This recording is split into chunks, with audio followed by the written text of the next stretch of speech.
So, you're trying to smile more, huh?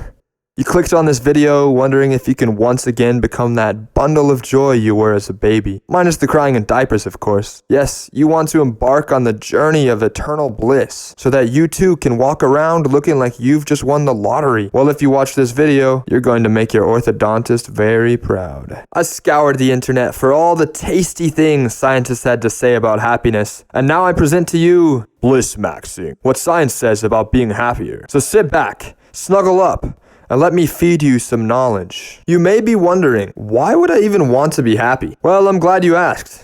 Happy people are healthier, they make more money, and they have more friends. They live longer, get married sooner, and are even less likely to die in a car crash. Well, that sounds pretty good. Well, actually, a lot of that data is based on correlations, meaning that being happy won't protect you much if you sign up for a demolition derby. It's kind of like how ice cream sales and murder spike at the same time of the year. Since they're not hiding weapons in the SpongeBob bars, there may be a third variable at play. Murder actually increases along ice cream sales because of the summer heat. When it's so hot outside you feel like you're barefoot on the surface of the sun, it turns out people are more likely to swing on each other. This is where the phrase correlation is not causation comes from, and discerning between the two is basically what science is. So yeah, happiness correlates with a whole lot of good things like money, love, and friendship. It's nice data, but it's no guarantee you'll be full of inner peace while you swim in a pool of money. So how can I really become happier? I'm about to tell you. But I just want to clear up some misconceptions about happiness first. Believe it or not, the pop culture portrayal of a good life is not actually super accurate according to science. There are 3 things we commonly get wrong about happiness. Firstly, happiness is relative. It's on a sliding scale. So you and Keanu Reeves might not have the same ceiling. Researchers studied lottery winners and found some pretty astonishing things. Lottery winners were understandably stoked about the win, but they actually found less pleasure from everyday events than regular people. No morning walk or kava bowl could compare to that euphoria of winning the lottery. So while we may expect their lives to be much happier than ours, that's not actually what they reported. Next, Gilbert and Wilson pointed out that we often miswant, meaning we anticipate liking something more than we actually like it when it's ours. Like ordering a cheeseburger and one bite in realizing we would rather have the salad. Evidently,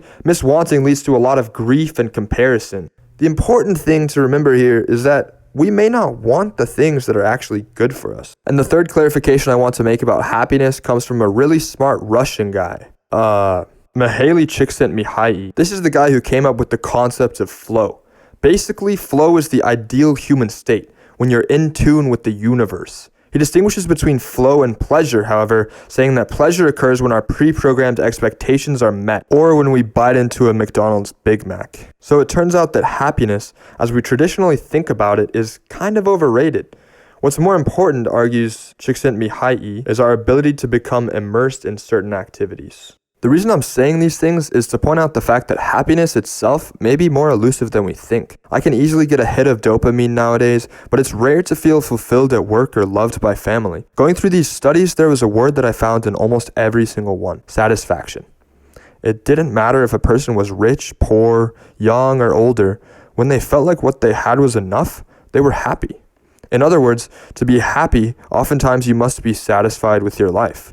You may not be able to control whether the smelly guy sits next to you on the bus, but the happiest people are the ones who can accept that stench, just living in it, wallowing in that. But enough talk. Now I can tell you that science does actually have some advice on becoming happier.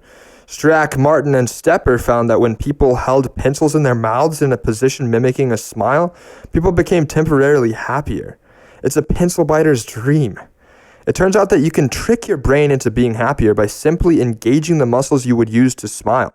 You can also trick your brain into being happier by clicking the subscribe button. So if you haven't heard of positive psychology, it's basically an entire field dedicated to studying how to increase human flourishing. Now, if that isn't a reason for hope in the world, I don't know what is. Anyways, they found 3 methods that can increase happiness for people if they do it enough. You're probably wondering what they are. First, you can write down 3 things that went well each day and why every night for 1 week. Next, you can use one of your character strengths in a new way each day. For instance, I might be really humble, so I'd go around telling everyone how much more humble I am than they are.